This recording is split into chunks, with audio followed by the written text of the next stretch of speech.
Buenas noches y bienvenidas a nuestro curso de 365 días con Jesús, semana 46A.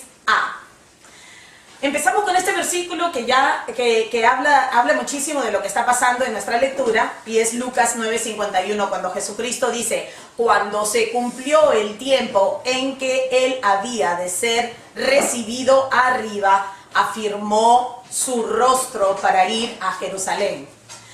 Sabemos que estamos a días del cumplimiento de la gran promesa de Dios para la humanidad.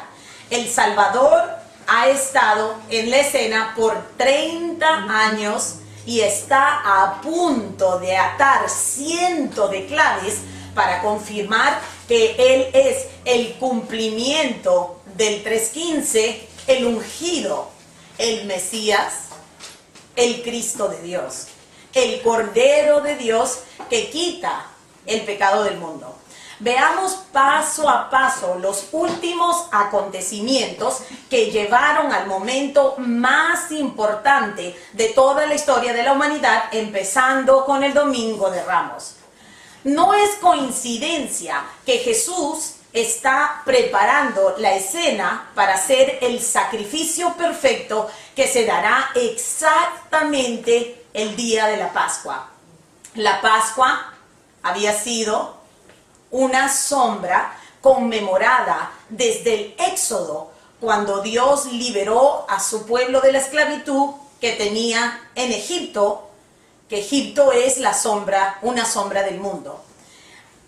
Aquella noche que el ángel de la muerte se llevó a todos los primogénitos de la tierra, con la excepción de los que estaban dentro de las casas israelitas, con sangre cubriendo el lindel de la puerta.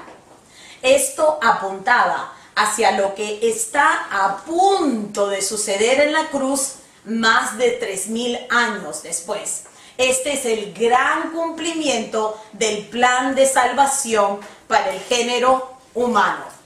¿Se acuerdan que todo el estudio ha estado enfocado en la búsqueda y la esperanza de la promesa de Génesis 3:15? En Génesis 3:15, Dios el Padre nos presentó el protoevangelio, la primera mención del evangelio, el rescate, el plan de redención, donde la simiente de la mujer le iba a dar por la cabeza a la simiente de la serpiente, y que iba a haber enemistad entre las dos simientes, ¿verdad?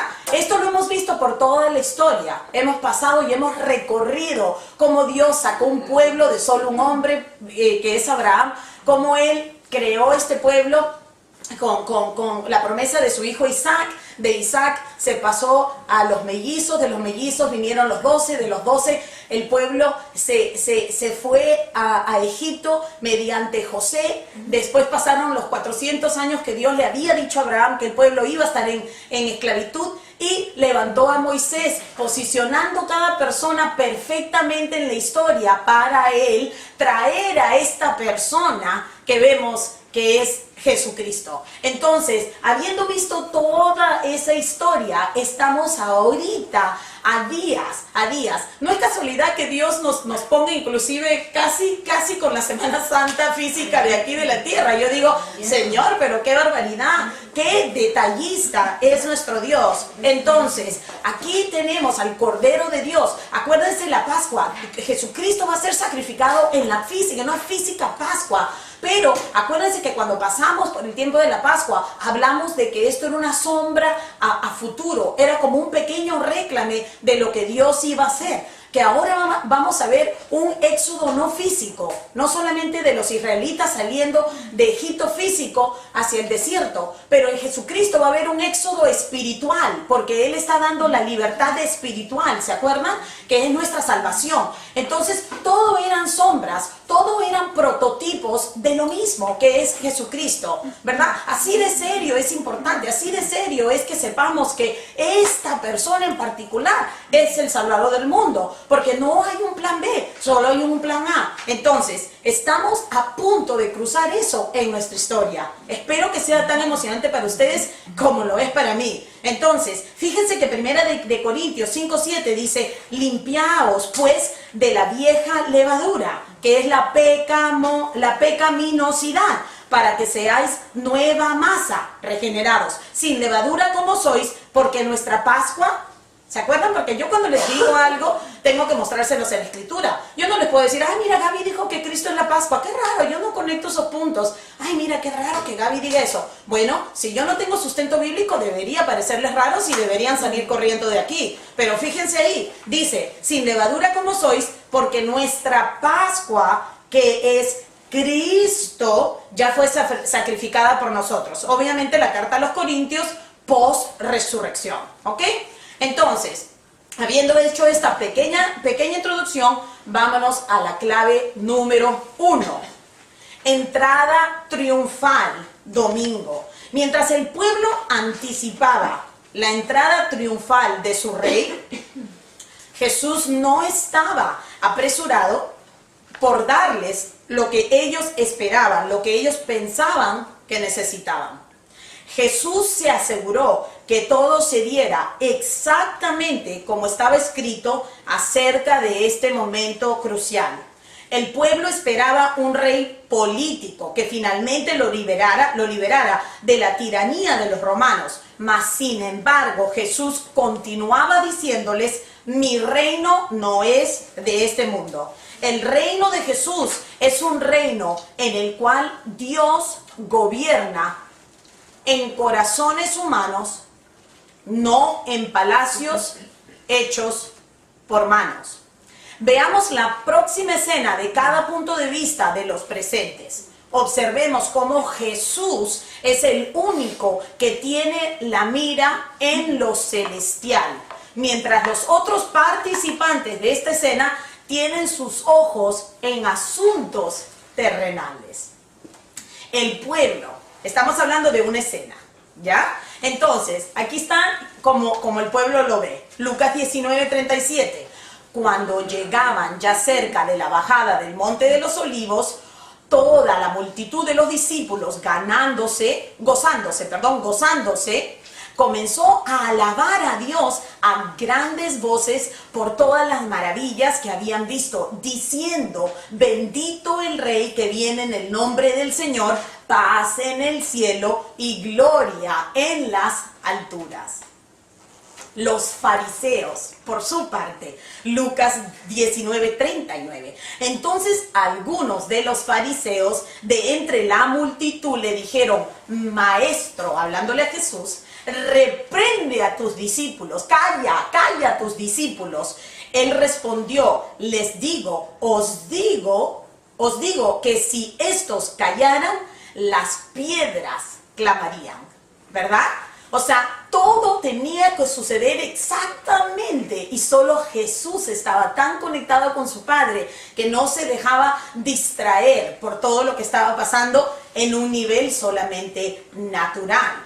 Aquí vamos a ver a Jesús en la misma escena. Lo vemos registrado en Mateo 21, dice así, cuando se acercaron a Jerusalén y vieron a Betfagé, al Monte de los Olivos, Jesús envió 2 discípulos, diciéndoles, id a la aldea que está enfrente de vosotros, y luego hallaréis una asna atada y un pollino con ella, desatadla y traédmelos. Y si alguien os dijere algo, decid, el Señor los necesita, y luego los enviará. Aquí va. Todo esto aconteció para que se cumpliese lo dicho por el profeta, hablando del Antiguo Testamento, cuando dijo, decid a la hija de Sión, he aquí, tu rey viene a ti manso y sentado sobre una asna, sobre un pollino, hijo de animal de carga. Y los discípulos fueron e hicieron como Jesús les mandó, y trajeron el asna y el pollino y pusieron sobre ellos sus mantos, y él se sentó encima. La profecía a la cual el autor está haciendo referencia, acuérdense que cuando estábamos en el Antiguo Testamento, yo siempre utilizaba cumplimientos en el Nuevo Testamento para decirles, aquí está la profecía, aquí está el cumplimiento, y yo los ayudaba a empatar. para que pudieran ver que la historia es una, por más que se conozca como Antiguo Testamento y Nuevo Testamento, ¿verdad? Entonces, ahora estamos haciendo al revés, ahora estamos en el cumplimiento y estamos echando un vistazo para atrás a decir, wow. Wow. Entonces, cuando dice que para que se cumpliese todo lo que el profeta había dicho, ¿dónde está esa profecía? Está en Zacarías 9:9 y dice, alégrate mucho, hija de Sión, da voces de júbilo, hija de Jerusalén, he aquí tu rey vendrá a ti, justo y salvador, humilde y cabalgando sobre un asno, sobre un pollino, hijo de asna. Lección. Cada uno de los presentes en la escena tiene su perspectiva u opinión de lo que todo significa. El pueblo festeja porque cree que Jesús es su rey político. Los fariseos están furiosos porque creen que Jesús es culpable de blasfemia. Y los discípulos simplemente están obedeciendo lo que Jesús les indica, pero el único que está en lo cierto es Jesús. Lo que está ocurriendo es exactamente lo que Dios había anunciado como parte de los últimos días de su Hijo sobre la tierra, camino al Calvario por la redención del mundo. Todo lo que los otros pueden percibir no cambia esta realidad. Por esto es importante estudiar la Biblia para saber lo que Dios está haciendo y no lo que nosotros pensamos que Él está haciendo. Todo creyente puede saberlo, ya que ha recibido dentro de su salvación la mente de Cristo. Entonces, antes de recibir la mente de Cristo como parte de tu salvación, ¿verdad? ¿Ya? Uno lee la Biblia y tiene su propia perspectiva. Por eso es que muchas personas te dicen, pero eso depende de cada interpretación. O sea, tú lo lees y eso es una interpretación para ti. Tú lo lees y eso es lo que tú interpretas. Entonces, yo por eso que no creo, la Biblia es escrito por hombres y cada uno tiene su propia interpretación. Hasta cierto punto tienen razón. De verdad, aquí lo estamos viendo, que cada uno tiene su propia interpretación, pero eso no quita la única interpretación que vale, que es lo que Dios está diciendo. Miren, por más que el pueblo está, Hosana, Hosana por Jesucristo, no se deja distraer. Él sabe perfectamente que tiene que entrar con una asna. Él sabe perfectamente. Los fariseos todos están súper molestos y parece peligro. Ya lo han tratado de matar en varias ocasiones, pero él no se deja ni mutar. Porque él sabe perfectamente que nada, ni siquiera la colita ni siquiera una coma puede pasar de todo, o sea, puede caerse de todo lo que está escrito. Todo lo que está escrito se va a dar, porque Dios, que es el autor, es el que está proveyendo para que todo se dé. Entonces, por eso cuando nosotros estudiamos para ver la perspectiva de Dios. No, mira Michelle, ¿tú qué opinas? Oh, mira Sashi, mira, ¿tú qué opinas? Honestamente, no es por faltarle respeto, pero lo que tú puedas opinar de acuerdo a tu perspectiva personal, porque tienes hijos chiquitos y esto significa eso para ti, porque ya tienes hijos grandes y esto no tiene valor para mí. O sea, yo puedo conversar eso contigo, pero eso no me va a cambiar a mí mi vida, ¿verdad? La palabra es la única, tiene el valor de transformación. Entonces, uno tiene que pedirle a Dios que le dé discernimiento para que cuando leas estés leyendo lo que Dios está diciendo, no lo que tú crees, que va con lo que siempre escuchaste en la iglesia o va exactamente con lo que siempre te criaron. No. Dios tiene que tener todo el derecho de transformar tu mente mediante la renovación que solo ocurre por su palabra. ¿Amén? ¿Ok? Entonces, miren, 1 Corintios 2:15 dice, hablando de la mente de Cristo. Acá les he puesto varias referencias, ¿ok? En cambio, el que es espiritual lo juzga todo, aunque él mismo no está sujeto al juicio de nadie. ¿Por qué? ¿Quién ha conocido la mente del Señor para que pueda instruirlo? Nosotros, por nuestra parte, tenemos la mente de Cristo. ¿Ok? Romanos 8:5 dice, los que viven conforme a la naturaleza pecaminosa fijan la mente en los deseos de la naturaleza. En cambio, los que viven conforme al Espíritu fijan, algo muy intencional, fijan la mente en los deseos del Espíritu. ¿Dónde está la información del Espíritu? En la palabra de Dios. ¿Ok? Colosenses 3:1 dice, ya que han resucitado con Cristo, busquen las cosas de arriba. donde está Cristo sentado a la derecha de Dios. Concentren, que es muy intencional, su atención en las cosas de arriba, no en las cosas de la tierra. Pues ustedes han muerto y su vida está escondida con Cristo en Dios. Cuando Cristo, que es la vida de ustedes, se manifieste, entonces también ustedes serán manifestados con Él en gloria. ¿Ok? Clave número 2. Ha llegado la hora. Aunque hemos visto el rechazo continuo de Israel para con Dios durante siglos, estamos a punto de ver el rechazo más costoso para el pueblo. Lucas 19:41. Y cuando llegó cerca de la ciudad, al verla, lloró sobre ella, Jesucristo, diciendo: oh, si también tú conocieses, a lo menos en este tu día, lo que es para tu paz, mas ahora está encubierto de tus ojos, porque vendrán días sobre ti, cuando tus enemigos te rodearán con vallado y te sitiarán, y por todas partes te estrecharán, y derribarán la tierra y a tus hijos dentro de ti, y no dejarán en ti piedra sobre piedra, por cuanto no conociste el tiempo de tu visitación. Cristo está anunciando una destrucción para Jerusalén a corto tiempo, solamente a 40 años.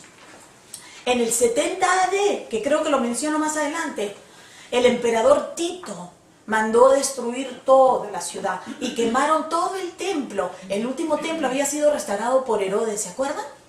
Y ese templo se derritió por completo, dejaron nada. Y nuevamente el pueblo de Dios, el pueblo judío, fue disperso por todo el mundo, que se llama como una diáspora.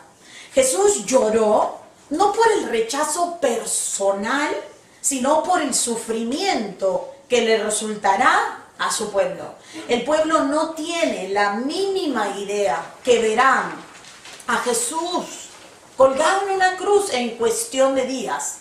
Estas voces que se encuentran gritando, Hosana, Hosana, serán las mismas que en unos días gritarán, crucifíquenlo.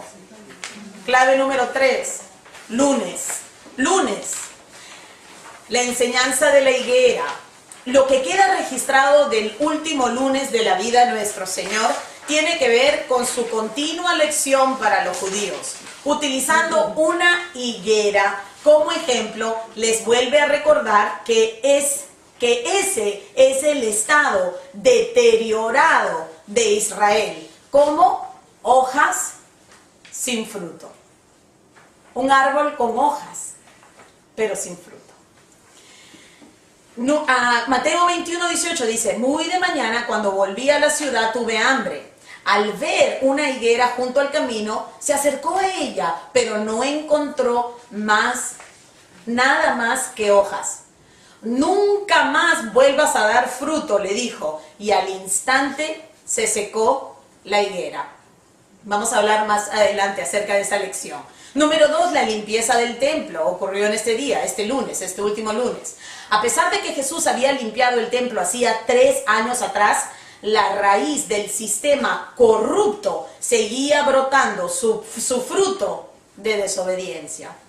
Número 3, predice su muerte. Juan 12:27, ahora está turbada mi alma. ¿Y qué diré? Padre, sálvame de esta hora. Mas para esto he llegado a esta hora. Padre, glorifica tu nombre. Entonces vino una voz del cielo: he glorificado y lo glorificaré otra vez. Y la multitud que estaba allí y había oído la voz decía que había sido un trueno. Otros decían: un ángel le ha hablado. Respondió Jesús y dijo: no ha venido esta voz por causa mía, sino por causa de vosotros. Son ustedes los que necesitan esa evidencia. Ahora es el juicio de este mundo. Ahora el príncipe de este mundo será echado fuera. ¿Escuchan el golpe en la cabeza? Y yo, si fuere levantado de la tierra, a todos atraeré a mí mismo. Y decía esto dando a entender que de qué muerte iba a morir. Clave número 4. Martes dedicado a sus discípulos. Aunque Jesús estaba a días de entregar su vida para ser maltratado y sacrificado en forma brutal, igualmente fue capaz de mantener sus ojos en la meta e invertir sus últimos días en lecciones que sus discípulos necesitaban aprender, al igual que nosotros, quienes somos sus discípulos del día. ¿Se puede imaginar si nosotros supiéramos que algo tan terrible como la cruz nos va a suceder, ¿verdad? ¿Cómo podríamos ni siquiera concentrar? No podríamos comer, dormir, jamás seríamos productivos. Y a veces nos pasan cosas mucho más chiquitas y nos metemos en un vaso, nos ahogamos en un vaso de agua, no podemos hacer nada. Entonces, aquí tenemos el ejemplo de nuestro Señor Jesucristo, que Él tenía los ojos puestos como dice ahí en Hebreos, Él tenía los ojos puestos en la mira, su mira estaba puesta en la obediencia total. Él vino al mundo con un solo propósito, ¿verdad? Y Él sabía ese propósito. Entonces, siguiéndolo a Él, o sea, esto es un ejemplo para nosotros, ¿verdad? Que si nosotros tenemos nuestros ojos completamente puestos en el Salvador, podremos ser productivas hasta en el medio de situaciones en las cuales no sería normal ser productivo. ¿Ok?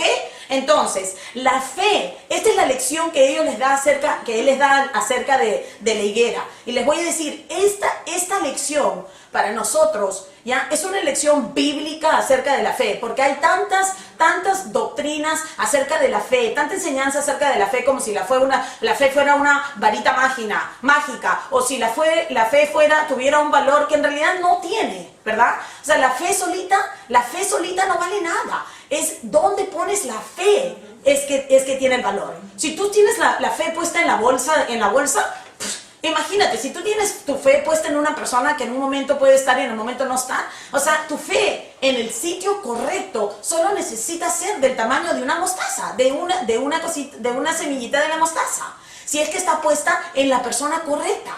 Si no, vas a necesitar muchísima fe, porque ahí no hay nada de en qué agarrarte, ¿ok? Entonces, la fe será totalmente necesaria para todo. ¿Cuán importante será la fe? Miren, será por medio de la fe que la gente obtendrá desde su salvación hasta su recompensa. Es así de importante. Sin embargo, la fe no tiene ningún valor si está puesta en cualquier cosa o persona que no sea Jesús. ¿Ok? Sin la fe será imposible agradar a Dios, imagínense. Y es por eso que estando a días de su muerte, Jesús opta por enseñarles el valor de la fe. Tenemos que prestar atención que estos son los últimos momentos de Jesucristo. Todo lo que está saliendo de su boca, o sea, en todo momento es importante, pero más aún cuando estás así colgada de los últimos minutos, yo digo, ok, suelta una palabra más. ¿No? Dime algo, dime, ¿qué otra cosa necesito apuntar? Esto es importantísimo, ¿ok, chicas? No se dejen ganar como, oh, ya falta poquito para terminar. Y no se dejen ganar. Todo es tan importante, ¿ok? Miren lo que dice Hebreos 1:1. Dice, es pues la fe la certeza. ¿Verdad? La fe no es así como, no, es la certeza. La certeza es la seguridad, la confianza de lo que se espera. ¿Ok? O sea, de lo que se espera, nuestra esperanza está toda escrita en la Biblia. O sea, eso es lo que se espera. No es que tú te pones tu fe que estás esperando el perfecto esposo, o tú tienes tu fe y estás esperando el perfecto trabajo. No, tu fe tiene que estar puesta en la palabra de Dios y en el Señor si quieres ver tu fe actuar. No vas a esperar ahí hasta los 60 años, nunca se dio lo que... No, tienes que esperar en lo que la palabra dice, porque solo lo que la palabra dice se va a dar. ¿Ok? Todas las otras cosas se pueden dar por un momento para distraerte. Como, ay, ¿ves? Le dije que yo quería un carro rojo. Y mira, eso no tiene nada que ver con lo que todos te está pasando por acá, ¿ok? No te dejes distraer. Ahí dice, Es pues la fe, la certeza de lo que se espera, la convicción de lo que no se ve. Esa es la fe, ¿ok? Y Hebreos 11:6 dice, en realidad, sin fe, imagínense, es imposible agradar a Dios. Imposible. ¿Ok? Dice, ya que cualquiera que se acerca a Dios tiene que creer que Él existe y que recompensa a quienes lo buscan. ¿Ok? Efesios 2:8. Miren lo que digo de la salvación. Porque por gracia sois salvos. Por nada que tú hiciste, ¿ya? Por gracia. ¿Pero cómo? Por medio de la fe. Y esto no de vosotros, pues es don de Dios. ¿Cuán importante es la fe? Importantísima, pero tiene que ser fe en la palabra, fe en Jesucristo, que es la palabra viviente. La Biblia es la palabra escrita, registrada. Jesucristo es la palabra viviente, la que caminó en la tierra. ¿Se acuerdan? Entonces, lección, Marcos 11:20. Y pasando por la mañana, vieron que la higuera se había secado desde las raíces. ¿Se acuerdan cuando él pasó y dijo, nunca más? ¿Verdad? Entonces Pedro, acordándose, le dijo, maestro, mira, la higuera que maldijiste se ha secado. Y respondiendo Jesús le dijo, hello, no, como, bueno, esa sería mi interpretación. Su hello, ¿ok? Dice aquí, tened fe en Dios. O sea, yo puse entre paréntesis, se hace lo que yo digo. Si yo dije, te secas, te secas. O sea, por eso digo, la fe es en la persona de Jesucristo, en todo lo que sale de su boca. Podemos agarrarlo y quedarnos ahí esperando y tener fe, la certeza de que si Cristo lo dijo, punto final, punto final. ¿Ya? Entonces, lección, ya vimos eso. Clave número 5, ¿ok? Ahí yo les puse que Jesús es total autoridad, ¿verdad? Entonces, ¿por qué digo eso? Vamos a clave número 5, el monte de la transfiguración, cambio de autoridad. Se me pasó el monte de la transfiguración y dije, yo cuando llegué a la semana final y dije, ¡y el monte! Y yo quería enseñarles algo en el monte de la transfiguración y el Señor me dio la oportunidad. Vamos aquí, mira. Los discípulos estaban, tenemos que ponernos aquí Jesús estaba hablando, ¿ya? Los discípulos estaban acostumbrados a tener tanto la ley, que se representa como Moisés, ¿ok? Como los profetas, que son los portavoces de Dios en el Antiguo Testamento, como total autoridad, ¿ya? ¿Ok? Ahora Jesús les está diciendo que las cosas están cambiando, que necesitan entender que la fe en Él será totalmente necesaria para todo, ¿ok? Entonces, Jesucristo no ha venido a anular lo que los profetas hicieron o anular la ley. Él vino a cumplir todo lo que la ley y los profetas decían de Él. Entonces dice, yo soy el cumplimiento. Todo esto era como el réclame. Yo soy la película perfecta. Entonces ahora, no es que esto pierde su valor, sino que ahora hay que escucharlo a Él, porque ahora Dios ha hablado al mundo a través de su Hijo Cristo Jesús. Y eso lo vamos a ver ahorita en Hebreos. Entonces, Mateo 17:1 dice, 6 días después, Jesús tornó a Pedro, a Jacobo y a Juan, su hermano, y los llevó aparte a un monte alto, y se transfiguró delante de ellos y resplandeció su rostro como el sol. O sea que él salió de su estado natural y se mostró como él es, ¿me entiendes? Dios, ¿verdad?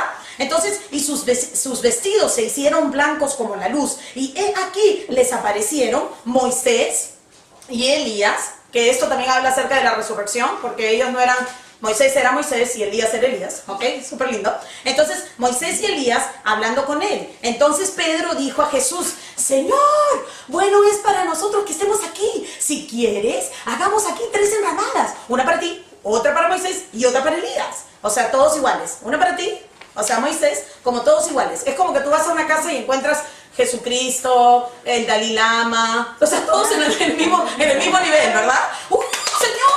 Señor, tengo campito aquí junto a mis santos, ¿me entienden? No, Jesucristo va por encima de todo, chicas, por encima de todo. ¿ok? Entonces, esto es lo que le está pasando a Pedro, a ellos. ¡Wow! La emoción, ¿verdad? Hagamos aquí 3 enramadas, una para ti, otra para Moisés, otra para Elías. Mientras él aún hablaba, una nube de luz los cubrió. ¿Se acuerdan en todo el Antiguo Testamento cuando una nube se aparecía, que se conoce como la Shekinah Glory, la gloria Shekinah, que se aparece a hablar en ese tiempo? ¿Ok? Y he aquí una voz desde la nube que decía, esto es clave, este es mi Hijo amado, en quien tengo complacencia, a él oíd. A él oíd. Al oír esto, los discípulos se postraron sobre sus rostros y tuvieron gran temor. Entonces Jesús se acercó y los tocó y dijo, levantaos y no temáis. Y alzando ellos los ojos, a nadie vieron sino a Jesús solo. ¡Qué lección! ¡Qué lección! ¿Ok? Esta voz se había escuchado una vez antes en la vida de Jesús. ¿Se acuerdan? Durante su bautizo, cuando verdad que el Espíritu Santo descendió como una paloma, pero en la voz pueden ir a verificarlo, la voz se abrió del cielo y decía, Dios el Padre hizo lo mismo, y él dijo, a él oíd, a él oíd. En este caso, perdón, él agrega, porque en el bautismo habíamos visto que él dijo, este es mi hijo, en él tengo complacencia, en él yo estoy complacido. Pero aquí él agrega, ahí a él oíd. Dios le está diciendo que la autoridad que ellos han conocido está pasando de mano. Está pasando de mano. Todo esto venía apuntando a esta persona. Ahora la pueden escuchar en vivo y en directo. Porque Jesús es la encarnación de Dios, ¿verdad? Entonces, Hebreos 1:1 dice, Dios, habiendo hablado muchas veces y de muchas maneras en otro tiempo a los padres por los profetas, en estos postreros días nos ha hablado por el Hijo, a quien constituyó heredero de todo y por quien asimismo hizo el universo. ¿Les quedó claro? De pronto, esto no significa mucho para nosotros que somos gentiles, pero para la audiencia del momento esto es gigante. Israel se ha guiado desde el nacimiento de la nación por medio de intercesores, tanto la ley como los profetas. Es importantísimo que cuando estamos estudiando la historia de Dios, respetemos la audiencia con quien Jesús está hablando en el momento. Esto nos ayudará a entender con más profundidad lo que está sucediendo en realidad. Continuamos con la lección acerca de la fe. ¿Ya? Retomamos. Porque de cierto os digo que cualquiera que dijere a este monte, un monte es algo que es imposible para nosotros. Quítate y échate en el mar, y no dudare en su corazón, sino creyere que será hecho lo que dice, lo que diga le será hecho. Por tanto, os digo que todo lo que pidiereis orando, Jesucristo ya nos dio el prototipo de la oración. Primeramente dijo, Padre nuestro, ¿verdad? Entonces, él cuando habla de orando, está hablando de nosotros dirigirnos a su Padre, ¿verdad? Entonces, todo lo que pidieres orando, creed que lo recibiréis y os vendrá. Y cuando estéis orando, perdonad. O sea, suelta el control. O sea, tú estás agarrado ahí de personas que no quieres perdonar, pero Dios, ¿tú podrías hacer esto por mí? Y Dios está diciendo, suelta todo eso y verás con más claridad lo que yo estoy haciendo. Miren, yo les voy a decir una cosa, mientras uno más tiempo pase con el Señor y mientras uno más conozca su palabra, ya, tus oraciones comienzan a cambiar.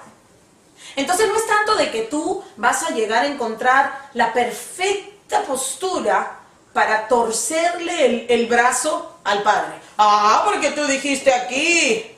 Esa no es una postura ante un Dios santo. lo que va pasando es que mientras más estás expuesto a la palabra de Dios, Dios va cambiando tu corazón y tú misma te sorprendes de las peticiones de oraciones que realmente en el fondo están diciendo, sea hecha tu voluntad. Ahora, si tú dices, sea hecha tu voluntad, ¿hay garantía de que se va a hacer? Total, ¿verdad? Entonces, es un poquito como perdón, o sea, como que, tienes toda la razón del mundo. Pero es que hay que pasar por ese proceso de darte cuenta que la voluntad de Dios es perfecta y se va a dar. Entonces, cuando tú alineas tus peticiones a su voluntad, todo lo que tú pidas se va a dar. ¿Verdad? Deleítate en el Señor. Cuando uno se deleita en el Señor, tú te deleitas en su palabra, te deleitas en él, y dice, y te dará las peticiones de tu corazón, los deseos de tu corazón. No te dice, te dará lo que tu corazón desea. Te dice que te dará los deseos de tu corazón. Cuando tú te deleitas en él, él pone en tu corazón a que no saben qué, sus deseos. Entonces tú pides sus deseos y se da exactamente. Y eso hace crecer tu fe en quién es Él, que en el fondo es lo que más necesitas. ¿Amén? Entonces, está bueno esto. Lo que Él nos propone está muy bueno, ¿Ok? Entonces, sigamos adelante. Tenemos que pedir la voluntad de Dios y confiar que Él contestará de seguro.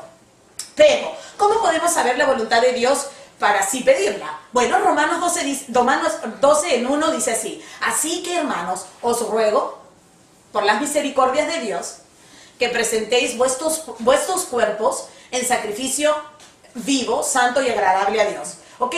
Todos los días tenemos que caminar con el Señor. Tú no puedes, tú sabes, darle así un domingo, ay, bueno, mira, hoy es domingo, le voy a hacer. Caminar con el Señor es que todos los días tienes que morir a lo que tú preferirías hacer, a lo que a ti te gustaría hacer con tu tiempo, tu dinero, tus dones y todo, y decir, Señor, yo quiero hacer esto, pero voy a hacer esto. Cuando quieres decirle a alguien lo que de verdad piensas, dices, Señor, voy a morir a este momento, bye, ¿sabes? Y vas a morir el momento. Tienes que hacer un sacrificio. Si para ti esto de caminar como cristiano es como, pero que si esto es lo más fácil del mundo. Yo dudo muchísimo de que tú hayas entendido. Levanta tu cruz y sígueme a mí. Porque la cruz es una herramienta de muerte y lenta, ¿verdad? La cruz no es una pistola. No dice levanta tu pistola, mátate y me sigues. No, es levantar tu cruz todos los días. Y tu cruz no es tu esposo, ¿me entiendes? Ay, mi cruz, mira. Todo el mundo, ay, mi cruz. No. Tu cruz es la muerte que tú tienes que vivir con tu esposo. Esa es tu cruz, ¿te das cuenta? Que tienes que morir a tu opinión, que tienes que morir a tu deseo, que tienes que... ¿Ok? Pero es con todo. Y mira, mientras más mueres a ti, más vive el Espíritu en ti. Es lo mejor. ¿Para qué? No, a mí no, yo voy a seguir haciendo... Y no, estás esclava, ¿no? Y no, es una esclavitud. Créeme, mientras el Espíritu más crece en ti, tú mismo te vas a sorprender de que alguien te va a dar, tú sabes, un saludito medio raro por ahí por la calle y tú vas a decir, ay, pero pensar que eso me molestaba tanto. O sea, qué tontería si esa persona hizo ese gesto, pero, o sea, ¿qué importa? Déjame llamar por teléfono a la persona con quien yo orar. No, yo no voy a orar, que no, mira esto, que no. ¿Y no? Tenemos que morir a todo eso para que Cristo vive en nosotros y Él pueda manifestarse al mundo que tanto lo necesita. El mundo no necesita gloria a Dios, amén, gloria a Dios. No necesita eso. El mundo necesita verte a ti, morderte la lengua en un momento cuando cualquier otra persona y tú misma explotaría. O dar tus últimos $5 cuando tú pensabas que te ibas a tomar un cafecito Starbucks. ¿Te das cuenta? O sea, muere. Ay, no, yo voy a dormir un ratito más porque no, levántate, haz esa llamada que Dios te ha dicho, llama por teléfono a esa persona, recoge a esa persona, da tu último $1. ¿No vieron a la viuda que no pude ponerla, pero a la viuda que Dios vio que dio dos pennies, 2 moneditas chiquititas, pero era todo lo que ella tenía? ¿Qué importa si tú me escribes un cheque de $1,000 cuando tienes 100,000 y el otro me da $10 cuando tiene 20? ¿No te das cuenta?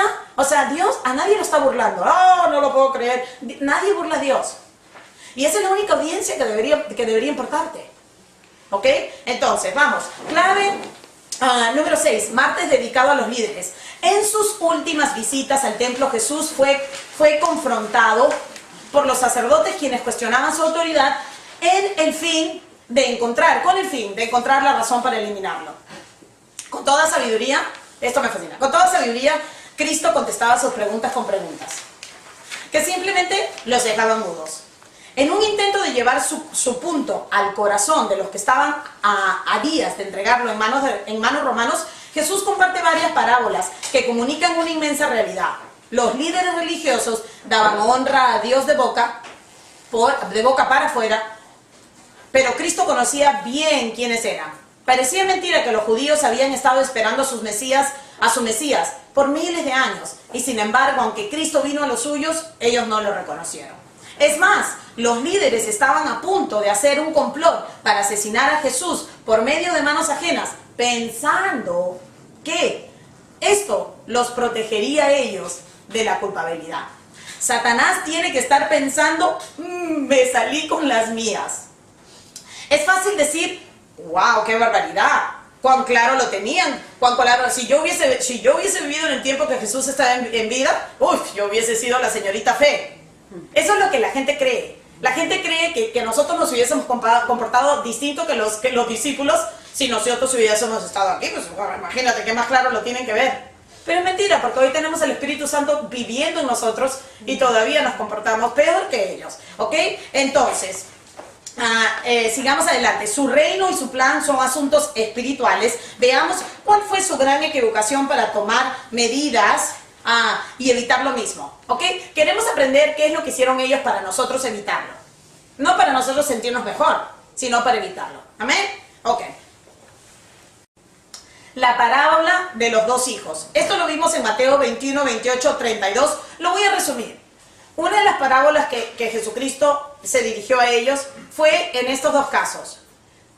Yo tengo un hijo, yo le digo a ese hijo, por favor, me llevas mi carro al mecánico. Él me dice, sí, no te preocupes, yo lo hago. Yo me voy contenta, pero a la final él no lo hizo. ¿Verdad? Después hay uno que dice, yo no te voy a dar tu carro a mecánico, esto que el otro, pero al final le dio penita y él sí fue y lo hizo. ¿Ok? Lo que Cristo les está diciendo a los líderes es ustedes, ¿cuál de los dos son ustedes? ¿Cuál de los dos? Porque ustedes se llenan la boca de que, obedecen todas las leyes, diezman y pónganlo comino, y están en los sitios primordiales, y están con todas sus ropas perfectas, pero no hacen lo que yo les digo. ¿Ok? Entonces, eso es lo que Él les quiere decir, ¿verdad? Acuérdense que todo está llevando al momento donde ellos supuestamente lo van a pescar en algo, ¿ok? Para ponerlo en la cruz. Entonces, Jesucristo está soltándolo heavy, ¿verdad? O sea, Él está soltando con duro para que todo esto también se lleve a la culminación que tiene que llegar, ¿ok? Entonces, luego Él habló, o sea, como si les hubiese quedado, como por si acaso no les quedó tan claro lo que Él estaba diciendo con esta parábola de los dos hijos. Él empujó un poquito más y se fue a la parábola de los labradores malvados, ¿verdad? Entonces, dice, comenzó Jesús a decirles por parábolas. Un hombre plantó una viña, la cercó del vallado, cavó un lagar, edificó una torre y la arrendó a unos labradores. Ahí yo les he puesto en las notas quién representa a quién.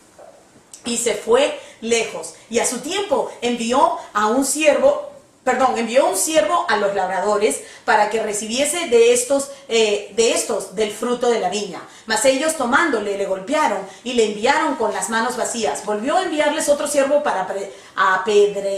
pero apedreándole, qué difícil, le hirieron en la cabeza y también le enviaron afrentado. Volvió a enviar a otro, y a este mataron, y a otros muchos golpearon, y a unos y matando a otros. Por último, teniendo aún un hijo suyo amado, lo envió también a ellos diciendo, tendrán respeto a mi hijo. Mas aquellos labradores dijeron entre sí, este es el heredero, venid, matémoslo, y la heredad será nuestra. Y tomándole, le mataron y le echaron fuera de la viña. ¿Qué pues hará el señor de la viña? Vendrá y destruirá a los labradores y dará su viña a otros. ¿Lo ven? ¿Lo ven qué claro? ¿No se acuerdan? Hemos pasado por todo el Antiguo Testamento. ¿Cuántas veces Dios ha mandado a su pueblo los jueces, los profetas y los mataban? ¿No se acuerdan? Esto es una pequeña historia chiquitita para que Él ponga exactamente dónde está, quiénes son ellos ahí. No solo eso, sino que Él también está anunciando que va a haber un cambio de posta. porque cuando ellos se descalifiquen, digamos, cuando Jesús sea crucificado y ascienda, saben perfectamente que ahí va a descender el Espíritu Santo y van a ser la iglesia. Entonces, con esto Jesús coloca a los líderes del momento en la historia redentora como culpables de su muerte y aclara una vez más el cambio de posta. ¿Qué es la posta? El privilegio y la responsabilidad, pasando de mano de los judíos a la iglesia universal. Clave número 7. 2 mandamientos cubren toda la ley. ¿Sabes qué me pareció digno de pararme en esta clave? ¿Ya? Muchas veces, acuérdense cuando Jesucristo dijo, en dos mandamientos está toda la ley. Jesucristo no está cambiando los mandamientos. Jesucristo no está diciendo, ay, ¿para qué se complica la vida eso de 10 mandamientos? En realidad solamente hay 2. Como si estuviera anulando el matar, el adulterio, ¿me entiendes? No es eso. Lo que está pasando es que quiero que vean algo, miren, yo les puse aquí los 10 mandamientos que están registrados en Éxodo 20, el capítulo 20, ¿ya? Y quiero que se den cuenta por qué Jesucristo lo resume a dos mandamientos, por esto, porque del 1 al 4, ¿ya? Todos esos mandamientos tienen que ver con amar a Dios, sobre todas las cosas. El 1, el 2, el 3 y el 4, si tú los lees, es amar a Dios, no hacerte ídolos, no bajar la cabeza ante otra persona, ante otro, no hacerte, después el reposo, el día del reposo, todo eso tiene que ver con Dios, ¿ok? Pero a partir, por eso yo lo separé, del 5 al 10 tiene que ver con el prójimo. ¿Ya? Entonces, los primeros 4 es ama a Dios sobre todas las cosas. Y el segundo mandamiento es ama a los otros de la misma manera que te amas tú, que tiene que ver con esta relación. Entonces, él dice, los 2 mandamientos que tienes que obedecer son estos. El vertical, que es entre ti y Dios, ¿verdad? Entre tú y Dios, ¿ya? Y el horizontal, que es entre tú y el resto de la sociedad, ¿me entiendes? Por eso es que él hace eso. No es que él, pero míralo, ¿viste? Acá se contradice, porque si nosotros sabemos que, y mira, él está haciendo algo, no está haciendo nada nuevo, ¿ok? Solamente que él está reduciendo, para que no se hagan los vivos. Mira, esto y esto, ¿ok? Bueno, clave número 8. Condenación general de los líderes. Condenación general de los líderes. Miren, chicas, ¿por qué son condenados los líderes religiosos? A mí me parece que es una lección para todos nosotros, ¿ok? Todo este capítulo 23, en inglés, el que está acostumbrado a leer inglés, este es el capítulo de lo de wow. Wow this, wow that, wow. ¿Ok? En español es como ay de ti. O sea, si Jesucristo te está diciendo ay de ti, ¡ting! ¿Right? ¿Qué es lo que Jesucristo dice? Gaby, no vayas a hacer esto porque hay de ti. Y yo quiero escuchar, ¿ya? Y miren, todo se resume en este tipo de actitudes. Enaltecimiento. Enaltecimiento es orgullo, superioridad. Tú te sientes superior a alguien porque por tu color de piel, o por tu conocimiento en la Biblia, o porque tú tienes más plata, o porque todo eso le apesta al Señor, ¿ok? La superioridad, el orgullo, el individualismo, el que tú no necesitas a Dios y a otras personas, todo eso es enaltecimiento, ¿ok? Después, falsa religión. La falsa religión es lo que tú haces superficialmente para llegar al cielo. No vas a entrar, ¿ok? ¿Ok? Después, el legalismo. El legalismo también es obediencia externa. Es, por ejemplo, esta regla y te estás colando, como dijimos, colando mosquitos y tragándote un camello, ¿no? ¿Ok? Legalismo. Después, injusticia. Esa habla por sí misma. Cuidado con cómo tú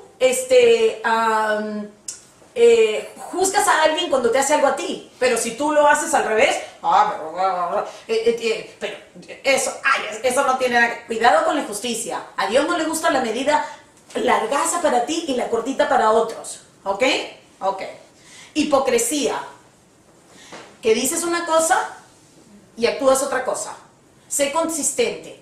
Que no te dé vergüenza que nadie te saque ni un trapito al aire. Wow, right? ¿Ok? Persecución. En este caso, persecución de los siervos de Dios. Cuidado cómo tú tratas a un siervo de Dios. Ahora, yo no estoy diciendo que todo el mundo que está allá afuera diciendo que es siervo de Dios es siervo de Dios. Pero no te metas. Cuidado. Cuida lo tuyo. saca la viga de tu ojo y de ahí te puedes empezar a buscar todas las pelucitas en los ojos de los otros. Créeme que con el tiempo que vas a necesitar para la viga que tienes en tu ojo, y lo digo por mí, no te va a quedar casi tiempo. Vas a llegar a la cama así, mira. Con solo tratar de sacar el bigón que tienes en el ojo. ¿Ok? Así que, ¿verdad? Proverbios 6, en el capítulo, 6:16 dice: hay 6 cosas que el Señor aborrece y 7 que le son detestables: los ojos que se enaltecen, la lengua que miente, las manos que derraman sangre inocente, achachay, el aborto, el corazón que hace planes perversos, los pies que corren a hacer lo malo, el falso testigo que esparce mentiras y el que siembra discordia entre hermanos. ¿Ok? Aunque los líderes se consideraban, miren lo importante, los líderes se consideraban los más dignos de entrar en el reino. Jesús no se encontraba nada intimidado por ellos. Nadie que se comporte habitualmente así, que yo hago este tipo de cosas todo el tiempo, pero no es mi hábito, ¿ok? Entonces, nadie que se comporte de esta manera tendrá entrada en el reino de los cielos, por más convencido que se encuentre de lo contrario. Clave número 9. Advertencias a sus discípulos. Mateo 24:1. Cuando Jesús salió del templo y se iba, se acercaron sus discípulos para mostrarle los edificios del templo. Respondiendo él, les dijo: ¿veis todo esto? De cierto os digo que no quedará aquí piedra sobre piedra que no sea derribada. Y estando él sentado en el monte de los olivos, los discípulos se acercaron aparte diciendo: dinos, ¿cuándo serán estas cosas y qué señal habrá de tu venida y del fin del siglo? Los discípulos estaban aturdidos con todo lo que Cristo estaba compartiendo en estos últimos días. Los líderes del templo estaban furiosos, el pueblo estaba deseoso y los discípulos estaban curiosos. ¿Ok? ¿Cuándo serán estas cosas? ¿Y qué señal habrá de tu venida y del fin del siglo? Mateo 24, conocido como el Sermón del Monte de los Olivos, contiene muchas de las respuestas que Cristo les dio en cuanto a lo que vendría tanto a corto tiempo como a largo tiempo. A pesar de que los discípulos habían escuchado a Cristo hablar en varias ocasiones de su muerte y resurrección, es justo que reconozcamos que lo que Jesús está diciendo es totalmente una imposibilidad en sus mentes. En resumen, muchos vendrán en el nombre de Jesús diciendo: yo soy el Cristo. Sabemos que hasta el día de hoy muchos prometen ser el Cristo. No tanto que literalmente digan: yo soy Jesús, aunque hay un Miranda por ahí que lo ha dicho, ¿verdad? Que digan, no es necesariamente tan fácil de detectar. No es que alguien se va a parar en algún sitio y va a decir: yo soy Jesús. Pero considerando que Jesús es el único camino y la verdad, debemos tener cuidado porque muchos promueven y prometen tener la verdad y ser el camino. ¿Sí o no? No se dejen engañar porque no están utilizando el nombre de Cristo, el nombre de Jesús. El hecho de que ellos digan que son el camino o un camino o que son la verdad, están diciendo: yo soy el Cristo. ¿Ok? Miremos nomás los millones que piensan que Mohammed o Mahoma, no en español, Mahoma vino a traerles revelación de Dios y que los musulmanes tienen la verdad. Estamos hablando de millones, no estamos hablando de un grupito chiquito. Ahora, si Jesús es la verdad y el camino y que nadie puede llegar al Padre si no es por Él, entonces, ¿qué podemos deducir de este sistema religioso? Los testigos de Jehová y los mormones también piensan tener la verdad, pero se contradicen con lo que Jesús dijo de sí mismo en la palabra. Entonces, no es tan fácil como que la gente esté en la calle diciendo: yo soy Jesús. Ten mucho cuidado. Es lo que ellos están diciendo que tienen y prometiendo darte para la eternidad. Que está diciendo: yo soy el Cristo. ¿Ok? Clave número 10. Otras señales del fin incluirán, rapidito, destrucción del templo de Herodes. Cuando él está diciendo: mira estas piedras, ¿ves este templo que tanto te llama la atención? con tener tus ojos puestos en el templo. Yo soy el templo, dice Jesús. Porque ahorita estás anonadado con lo hermoso de ese templo. Pero en 40 años no va a quedar ni una piedra encima de la otra. ¿Ok?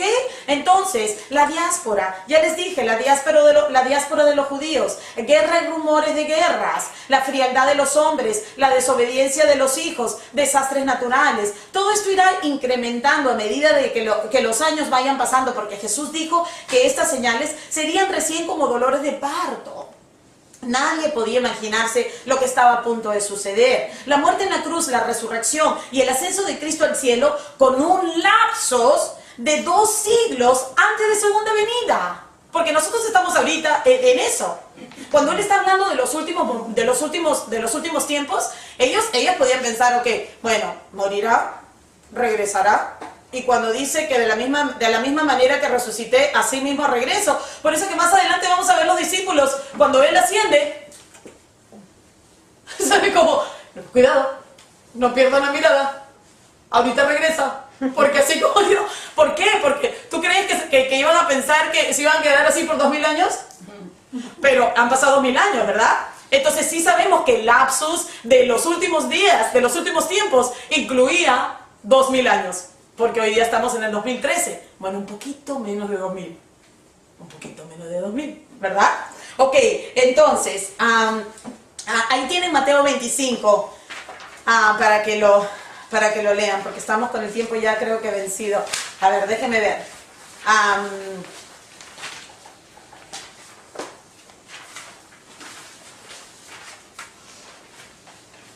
Vamos, clave número 11. Velando los tiempos. Jesús compartió mucho con el fin de que sus seguidores entendieran su llamado y responsabilidad.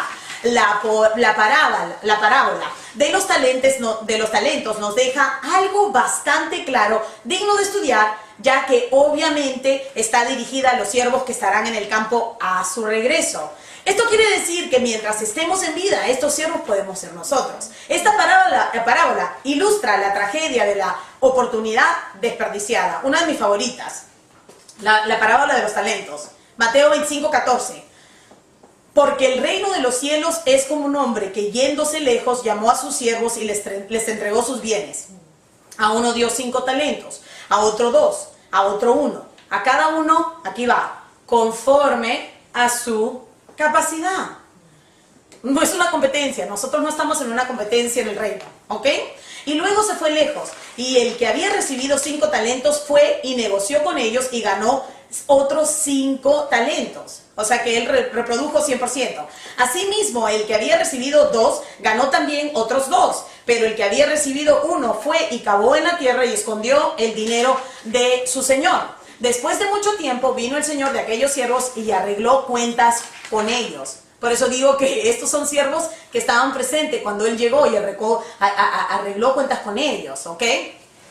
Esto quiere decir que todos los discípulos desde ese tiempo hasta ahorita están incluidos cuando Cristo está hablando aquí, ¿ok?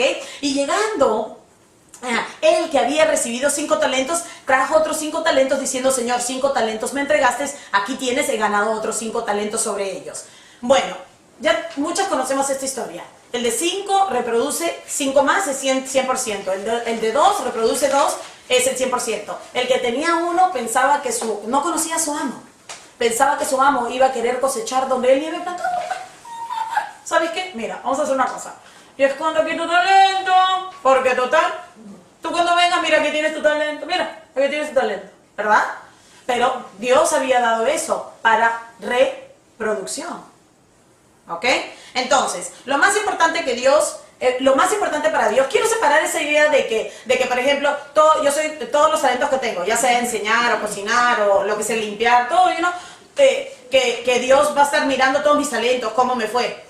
Eso pondría a una persona como con la posibilidad de pensar que nuestra salvación depende de nuestras obras. Y eso sería realmente peligroso. ¿Ya? O que por las recompensas nos vamos a mover y, oye, ¿cómo te va con tus talentos? ¿Y tú? ¿Qué tal? ¿Cómo estás con tus talentos? ¿Verdad? Bueno, yo mis talentos, wow, están excediendo, amiga, 5x5, ¿verdad? Todas esas cosas que son tan negociantes. Entonces, quiero que veamos lo importante, el corazón detrás de todo, ¿ok? Lo más importante para Dios es la fidelidad de sus hijos. la fidelidad, ¿ok? Todo lo que somos y tenemos desde el tiempo, salud, dinero, influencia, recursos y dones, le corresponde a Dios. Todo le corresponde a Dios, ¿ok? Esta parábola no trata de decirnos que seamos motivados por una recompensa. Se trata de reconocer quién es Dios y servir sus intereses por encima de tus intereses, ¿ok? Dios tiene solo un propósito. Este es el negocio del Señor. Reconciliación. Mediante la salvación de su Hijo Cristo Jesús, que fue a la cruz y la resucitó, obviamente todo el Evangelio. Pero si vamos a verlo desde que, ¿cuál es el negocio de tu Padre? Reconciliación. ¿Ok? Entonces, nosotros sabemos que esto lo ha hecho mediante la muerte de su Hijo. Entonces, debemos vivir con el Evangelio como centro de todo lo que pensamos y hacemos. Esto es dar cuidado a los que Dios ha salvado. La responsabilidad que compartimos como sus hijos es el discipulado. Siempre hemos hablado un montón del discipulado. El discipulado significa dar cuidado a los que Dios ha salvado por medio del Evangelio. Sabemos cuáles son sus negocios y cuál es el interés de Dios acá en la tierra, que es compartir el Evangelio y criar a sus hijos para que compartan el Evangelio. ¿Ya? Entonces, si estas dos cosas, esas son 4, si estas dos cosas no son nuestro enfoque en general, entonces seremos infieles y cosecharemos de nuestra infidelidad. ¿Me dejo entender? O sea que es mucho más grande que estar mirando, bueno, qué talento tienes, lo estás ejerciendo, qué tanto lo estás dando, lo estás cobrando. Es mucho más grande que eso. Es fidelidad. ¿Ok? Entonces, miren lo que dice 2 Corintios 5:17. De modo que si alguno está en Cristo, nueva criatura es. Las cosas viejas pasaron. He aquí todas son hechas nuevas. Y todo esto proviene de Dios, quien nos reconcilió consigo mismo por Cristo y nos dio el ministerio de la reconciliación. Que Dios estaba en Cristo reconciliando consigo al mundo, no tomándoles en cuenta a los hombres sus pecados, y nos encargó a nosotros la palabra de la reconciliación. Así que somos embajadores en nombre de Cristo, como si Dios rogase por medio de nosotros. Os rogamos en nombre de Cristo, reconciliaos con Dios. El Evangelio. Clave número 2. ¿Quién es tu dueño? Pablo, dirigiéndose a la iglesia primitiva, reitera claramente quién es dueño de los creyentes que componen su cuerpo. 1 Corintios 6:19 dice: ¿acaso no saben que su cuerpo es el templo del Espíritu Santo, quien está en ustedes y al que han recibido de parte de Dios? Ustedes no son sus propios dueños, fueron comprados por un precio, por tanto, honren con su cuerpo a Dios. Nuestra mente dirige nuestros intereses. Si pensamos que nuestra vida nos pertenece, no podremos nunca serle fiel a Dios. Mas si reconocemos que Dios nos ha creado y luego comprado de la esclavitud, entonces nos dedicaremos a sus intereses y daremos fruto hasta inconscientemente. ¿Qué es el mejor fruto que puedes dar? Un fruto inconsciente. Simplemente un fruto de tu fidelidad. No es que estás fruto 1, fruto 2, uy, me fue bien con los frutos, ¿verdad? Entonces, ¿a qué le dedicas la mayoría de tu tiempo? Vamos a decir que, miren, acá un ejemplo, ¿ya? Para la mayoría. Vamos a decir que la mayoría de tu tiempo lo pasas en el trabajo. ¿Cuál es el enfoque de tu vida en el trabajo? Si vas a pasar la mayoría de tu tiempo en el trabajo, entonces debes reconocer que el trabajo es tu campo de misión. Debes preparar ese campo espiritualmente con oración por cada alma, mientras vas construyendo puentes para compartir el Evangelio. ¿Cómo construimos puentes? Sirviendo, dando palabras de aliento, mostrando el carácter de Cristo, muriendo a tu persona, confiando en Dios en medio de nuestras tribulaciones, compartiendo testimonios. simultáneamente debemos estar constantemente pidiéndole a Dios que abra la puerta para compartir el evangelio, y si alguien muestra fruto de un nuevo nacimiento, debemos tomar a esa persona como responsabilidad para enseñarle todo lo que sabemos del rey y de su reino. Colosenses 4:1, ya casi para terminar. Amos, proporcionen a sus esclavos lo que es justo y equitativo, conscientes de que ustedes también tienen un amo en el cielo.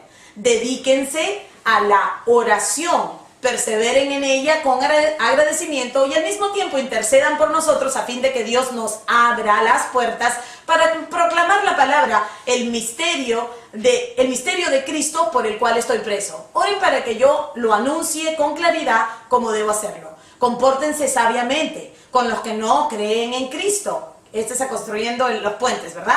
Aprovechando al máximo cada momento oportuno. Que su conversación sea siempre amena y de buen gusto. Así sabrán cómo responder a cada uno. ¿A qué le dedicas la mayoría de tus recursos? Tú necesitas tus recursos para el reino. Tanto tu dinero como todo lo que está bajo tu cuidado. Necesitas tus recursos para colaborar con los que te entrenan, ¿ya? Y para ayudar a los que tú entrenas. Entonces, conclusión.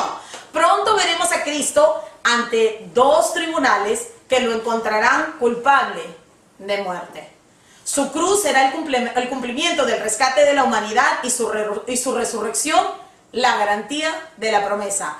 Cristo está más cerca que nunca de darle por la cabeza a la serpiente, exactamente como Dios lo prometió en Génesis 3:15. En Él tenemos la redención de nuestras almas y en nosotros Él debe tener testigos a su disposición. Amén. Amén. Oremos.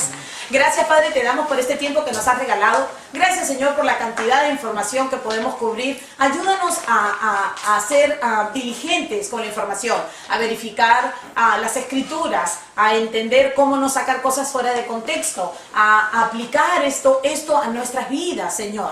Ayúdanos a no ser oidores nomás. Personas que vienen y oyen los martes, sin embargo, saliendo de la casa, ya levantaron el teléfono, chequearon el Facebook y se olvidaron por completo de lo que tú les acabas de decir. Tú eres digno de toda nuestra atención, eres digno de toda nuestra alabanza y obediencia. Te rogamos, ten misericordia de nosotros, oh Dios, en el precioso nombre de Cristo Jesús. Amén. Amén.